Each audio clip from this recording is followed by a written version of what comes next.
রাসূলুল্লাহ সাল্লাল্লাহু আলাইহি ওয়াসাল্লাম মসজিদে বসে আছেন, একজন সাহাবী আসছে, মসজিদে ঢুকে নামাজ পড়ে নবীজির কাছে এসে সালাম দিচ্ছে। নবীজি বললেন, তুমি যাও আবার নামাজ পড়ো, তোমার নামাজ হয়নি। ও যে আবার নামাজ পড়ে আবার সালাম দিচ্ছে, নামাজ হয়নি আবার পড়ো। তিনবারের মাথায় বলছে, ইয়া রাসূলুল্লাহ, আমি এর চেয়ে ভালো পারি না, আমার একটু শিখাই দেন। কি শিখালেন খুব ভালো করে বোঝেন। নামাজে আল্লাহু আকবার বলে দাঁড়াবে, যা পারো কোরআন পড়বে, খেয়াল করেন, আপনি বেশি পারেননি, যা পারেন পড়েন। রুকু করবে, রুকুতে শান্ত হয়ে যাবে। আপনি কার সামনে রুকু করেন? সেজদা কার সামনে করেন? জীবনে কবরে সেজদা দেখেছেন? আজকাল ইন্টারনেটে পীরের সিজদাও দেখা যায়, আমি নিজেও দেখছি। দেখেন, পীরের সামনে যখন সেজদা করে খটাস করে মেরে উঠে পড়ে নাকি? কবরে যেয়ে যখন সেজদা করে খটাস করে মেরে উঠে পড়ে নাকি? প্রতিমার সামনে সেজদা দেখেননি? খটাস করে মেরে উঠে পড়ে নাকি? দুর্ভাগ্য। কবর পূজারী কবরে যে ভক্তি দিয়ে সেজদা করে পড়ে থাকে, পীরের পূজারী পীরের সামনে আমি নিজে দেখেছি কি আবেগ দিয়ে মহব্বত দিয়ে সেজদা করে পড়ে থাকে। প্রতিমা পূজারী প্রতিমার সামনে সেজদা দিয়ে পড়ে থাকে, আর আল্লাহর পূজারী আল্লাহর সামনে সেজদা দিতে গেলে কটাস করে মেরে দিয়ে উঠে পড়ে। এই ঈমান ভাইরা, আমি তো নামাজ পড়ছি সেজদাটা করার জন্যই, যে আমার মাবুদকে সেজদা করব, আমার মনের কথা বলবো, কিছু না পারি, আরবি এক হরফ না পারি, সেজদা দিয়ে পড়ে থাকবো। আল্লাহ রাসূল সাল্লাল্লাহু আলাইহি ওয়াসাল্লাম বলছেন, যখন রুকু করবে শান্ত হয়ে যাবে।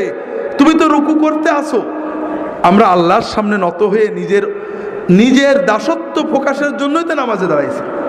কিচ্ছু পারিনি, সব মাপ, কিন্তু মাথাটা নিচু করে রুকুতে গেলাম, দাঁড়ালাম, দাঁড়িয়ে পুরো না দাঁড়িয়ে, অধিকাংশ মানুষ আপনারা পুরো ইমাম জামাতে যখন পড়েন ইমামের জন্য বাধ্য হয়ে দাঁড়ান, তারপরেও ইমামের আগেই নেমে পড়েন।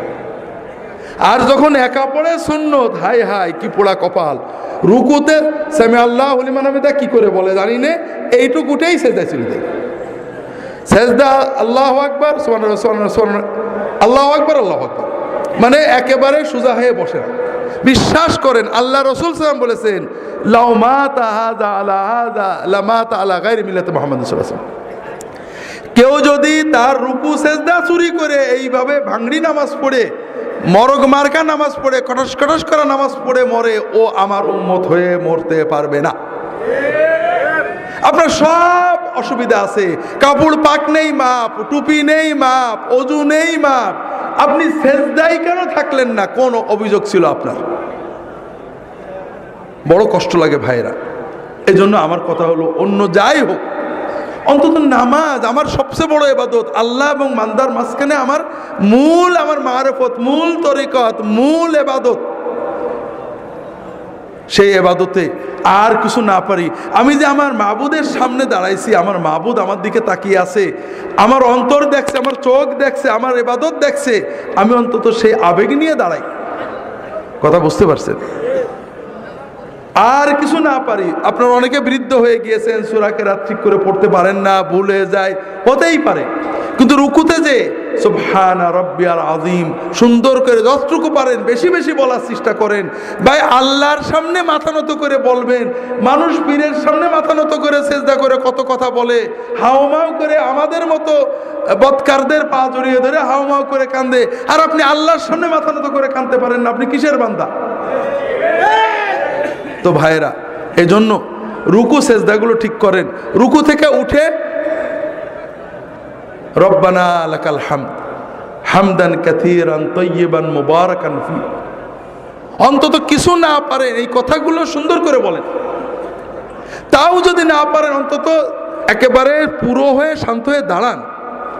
আপনি যখন প্রধানমন্ত্রী ডিসির সামনে দাঁড়ান, খুব অস্থির হয়ে দাঁড়ান, কি মহব্বতে ভক্তির সামনে সাথে দাঁড়ান। আর দুর্ভাগ্য, আপনার মাবুদের জন্য দাঁড়িয়েছেন, কিন্তু আপনার ভিতরে অস্থিরতা। কি করছেন আপনি? কাজে রুকুতে যে শান্ত হন। যদি তকদিরে রাগ থাকে, একটু রুকুতে আল্লাহর সাথে কথা বলতে শেখেন। জীবন তো শেষ করে দিলেন বউ বাচ্চা নিয়ে।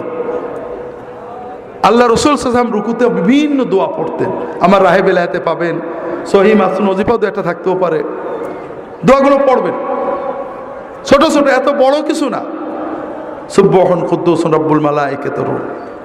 আমরা তরিকতের আমলের ভিতরে মাধ্যমে আমাদের লতিফাগুলো ঠিক হয়, জানেন না? হাদিসে এইসব লতিফাগুলো নেই, এই জন্য এগুলো নিয়ে আমিও নিজেও কথা বলি না। হাদিসে লতিফা আছে। কি আছে? রুকুতে যে রাসূলুল্লাহ সাল্লাল্লাহু আলাইহি ওয়াসাল্লাম বলতেন, আল্লাহুম্মা লাকা রাকাতু ওয়া বিকা আমানতু ওয়া লাকা আসলামতু খাশা লাকা সামঈ ওয়া বাসারি ওয়া মুখি ওয়া আযমি ওয়া আসাবি। আল্লাহ, তুমি মহাপবিত্র, তোমার জন্য নত হয়েছি, আমি তোমার কাছে আত্মসমর্পণ করেছি, তোমার জন্য বিনম্রতায় নত হয়েছে আমার কান, আমার চোখ, আমার ব্রেন, আমার অস্থি, আমার সকল অনুভূতি। আপনি এগুলোর দিকে তাকিয়ে দোয়া পড়েন, বিশ্বাস করেন আপনি কয়েক মাস দোয়া পড়ে দেখেন আপনার সকল শরীর আল্লাহর কাছে নত হয়ে যাবে। পড়তে শেখেন, বেশি কষ্ট হবে না, কয়টা বাক্য কয়েকদিনে মুখস্থ হয়ে যাবে। উঠে দাঁড়ান, আল্লাহর সাথে কথা বলেন, রব্বানা। রব্বানা মানে কি? আল্লাহ আমার রব, লাকাল হামদ, প্রশংসা তোমার। লজ্জা লাগে এটা বলতে। কার কাছে বলছেন? হুজুরের কাছে কত প্রশংসা করেন, মন্ত্রীর কাছে, আল্লাহর কাছে একটু মুখ ফুটে বলবেন রব্বানা লাকাল হামদ, এটাও কষ্ট লাগে।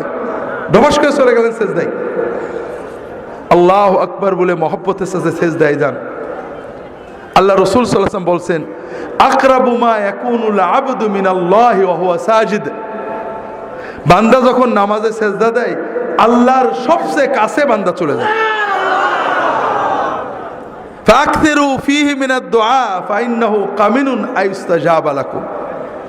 কাজেই সেজদায় যে আল্লাহর কাছে বেশি বেশি চাও, চাও, চাইতে থাকো। সেজদায় তুমি যা চাবে আল্লাহ কবুল করে নেবেন ইনশাআল্লাহ।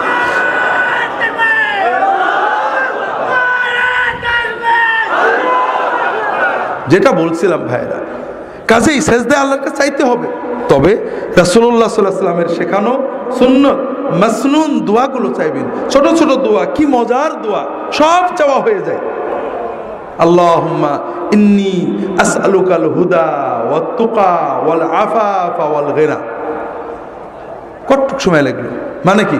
আল্লাহ, আমি তোমার কাছে চাচ্ছি, আমাকে দাও, হেদায়েত দাও, তাকওয়া দাও, পবিত্রতা দাও, আমাকে বড় লোক করে দাও। বাদ থাকলো কিছু? সব চাওয়া হয়ে গেল। কোরআনে যেসব দোয়া আছে পড়বেন, রব্বানা আতিনা ফিদ দুনিয়া হাসানাতান ওয়া ফিল আখিরাতি হাসানাতান ওয়া কিনা আযাবান নার। এর চেয়ে বড় দোয়া নেই। এই দোয়া যদি আপনি মন দিয়ে পড়তে পারেন, আপনার বড় লোক হতে বেশি সময় লাগবে না। হজে আমরা যাই, হজের খাস দোয়া এইটে। আর হজে গেলে হজ যদি কবুল হয়, আল্লাহ রাসূল বলেছেন তার আর কোনো অভাব থাকে না। কাজে আল্লাহর কাছে চাইতে থাকেন। বাবা মার জন্য চান, রব্বিগফিরলি ওয়া লিওয়ালিদাইয়া, চাইবেন সেজদায় পড়ে। বিভিন্ন দোয়া আছে, রাহে বিলায়াত অনেক পাবেন। রাসূল সাল্লাল্লাহু আলাইহি ওয়াসাল্লাম দোয়া করতেন দুই সেজদার মাঝখানে। আমরা নামাজ নষ্ট করি দুই জায়গায় বেশি। একটা রুকু আর সেজদার মাঝখানে, রুকু থেকে উঠে পুরো সোজা না হয়ে এইটুক হয়েই সেজদায় যায়, আছে না নেই? আপনি দেখেন ফজরের নামাজ তো পড়বেন, দেখেন অর্ধেকের বেশি মানুষ এরকম হবে। ইল্লা যদি দয়া করে ঠিক করে নেয় সেটা ভালো কথা। আর নামাজ নষ্ট করি, সেজদা থেকে উঠে পুরো বসি না, এইটুক বসে আবার সেজদা চলে যায়, আছে না নেই? আজকে ফজরের সময় দেখেন, আপনার আশেপাশে তাকায় দেখেন। অথচ রাসূলুল্লাহ সাল্লাল্লাহু আলাইহি ওয়াসাল্লাম দুই সাজদার মাঝখানে দোয়া করতেন। কি বলতেন? রব্বিগফিরলি ওয়ারহামনি ওয়ারযুকনি ওয়াহদিনি ওয়াআফিনি ওয়াফু আন্নি ওয়াজবুরনি ওয়ারফানি। এই দোয়াগুলো পড়তে আমি একা ঘড়িতে মেপে দেখছি 5 সেকেন্ড থেকে 10 সেকেন্ড লাগে। যদি দ্রুত পড়েন 5 সেকেন্ড হয়ে যাবে, একটু শান্তভাবে পড়লে 10 সেকেন্ড লাগবে সর্বোচ্চ। কথা বুঝতে পারছেন? এই 5 সেকেন্ডে 10 সেকেন্ডে কি চাইলাম? আল্লাহ আমার গুনাহগুলো মাফ করে দাও, আল্লাহ আল্লাহ আমাকে রহমত করো, রহমত দিয়ে আমার জীবন ভরে দাও, আল্লাহ আল্লাহ আমার রিজিক বাড়াই দাও, আল্লাহ আল্লাহ আমাকে হেদায়েত করে দাও, আল্লাহ আল্লাহ আমাকে পরিপূর্ণ সুস্থতা এবং নিরাপত্তা দাও। আল্লাহ আমার গুনাহগুলো মুছে দাও, আল্লাহ আমার মর্যাদা বাড়িয়ে দাও, আল্লাহ আমার ক্ষয়ক্ষতি পূরণ করে দাও। আর বাকি থাকলো কি দোয়া বলেন? বাকি থাকলো কিছু? শোনেন, আমি কাল বলছিলাম না, নিজের ভালো পাগলে বোঝে কিন্তু বাঙালি বোঝে না।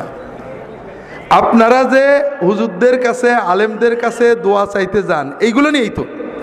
অসুস্থ হয়েছে, হুজুর দোয়া করেন যেন সুস্থ, এই তো আল্লাহ রিজেকে বরকত দেয়, এই জন্য তো। আপনারা কথা বলছেন না কেন? এই সব জন্যই তো। আচ্ছা, মনে করেন আপনি বিপদে পড়লেন, কষ্ট হলো, অসুস্থতা, রেজেকে বরকত নেই, 2000 টাকা পকেটে নিলেন, গাড়িতে চড়লেন, জামা কাপড় পরলেন, কিছু হাদিয়াও নিলেন, নিয়ে মনে করেন একজন নেককার বুজুর্গের কাছে গেলেন, হুজুর দোয়া করলেন, আল্লাহ কবুল করলে ভালো হলো। আর এত কিছু না করে প্রতিদিন আমরা 30 রাকাত মতো নামাজ পড়ি, 30 রাকাতে বড় জোর প্রতি 2 সেজদার মাঝখানে 5 সেকেন্ড করে এই আধা ঘন্টা আল্লাহর কাছে দোয়া করলেন। কোনটা আপনার জন্য সহজ? বলেন না, কোনটা আপনার জন্য সহজ? কিন্তু আপনি করেন কোনটা? নিজে আল্লাহর কাছে না আছে আমাদের বলেন যে আপনারা আল্লাহর কাছে দেন, এই তো। তো ভাইয়েরা, এই দোয়াগুলো শিখে নেবেন, 2 সেজদার মাঝখানে এই দোয়াগুলো পড়বেন। রাজি আছেন তো সবাই? নামাজটাকে আল্লাহর সাথে মহব্বতের মূল ইবাদত মনে করবেন। আর কিছু না পারেন, কানা রাসূলুল্লাহ সাল্লাল্লাহু আলাইহি ওয়াসাল্লাম রুকুহু ওয়া সুজুদুহু ওয়া কামাতুহু ওয়া জালসাতু বাইনাস সুজুদ কারীবাম মিনাস সাওয়া। রাসূলুল্লাহ যতক্ষণ রুকুতে থাকতেন, রুকু থেকে উঠে দাঁড়িয়ে প্রায় ততক্ষণ থাকতেন, যতক্ষণ সেজদায় থাকতেন 2 সেজদার মাঝখানে প্রায় ততক্ষণ বসে থাকতেন। বুঝতে পারেননি? সাহাবারা বলছেন রাসূলুল্লাহ সাল্লাল্লাহু আলাইহি ওয়াসাল্লাম অনেক সময় আমাদেরকে নিয়ে জামাতে নামাজ পড়তেন, রুকু থেকে উঠেছেন, রব্বানা লাকাল হামদু হামদান কাসীরান তাইয়িবান বলেই যাচ্ছেন। আমাদের মনে হতো যে সেজদা যে করা লাগবে, নবীজি সাল্লাল্লাহু আলাইহি ওয়াসাল্লাম বোধহয় ভুলেই গেছেন। সেজদা দিয়ে উঠে, সেজদার থেকে উঠে বসেছেন, বসে দোয়া করছেন। আমরা ভাবতাম যে আর এক সেজদাতে বাকি আছে, এটা বোধহয় নবীজি ভুলেই গেছেন। এর নাম নামাজ। মহব্বতের সাথে অন্তর দিয়ে, কিছুই না পারেন অন্তত সুবহান রাব্বিয়াল আলা। আপনারা এই যে হুজুররা আসে জিন্দাবাদ দেন, মহব্বত লাগে না? অন্তর দিয়েই তো বেরোই জিন্দাবাদ। আল্লাহর জিন্দাবাদ কি? আল্লাহর জিন্দাবাদ হলো সুবহানাল্লাহ। তা আপনি আর কিছু না পারেন, রুকুতে সেজদায় আল্লাহর জিন্দাবাদ, সুবহান রাব্বিয়াল আযীম, সুবহান রাব্বিয়াল আযীম, মহাপবিত্র আমার রব, এইটুক তো অন্তত মহব্বত করে বলতে পারেন না? আল্লাহ তাআলা আমাদের নামাজগুলোকে সুন্নাত মতো আদায় করার তৌফিক দান করুন, আমিন।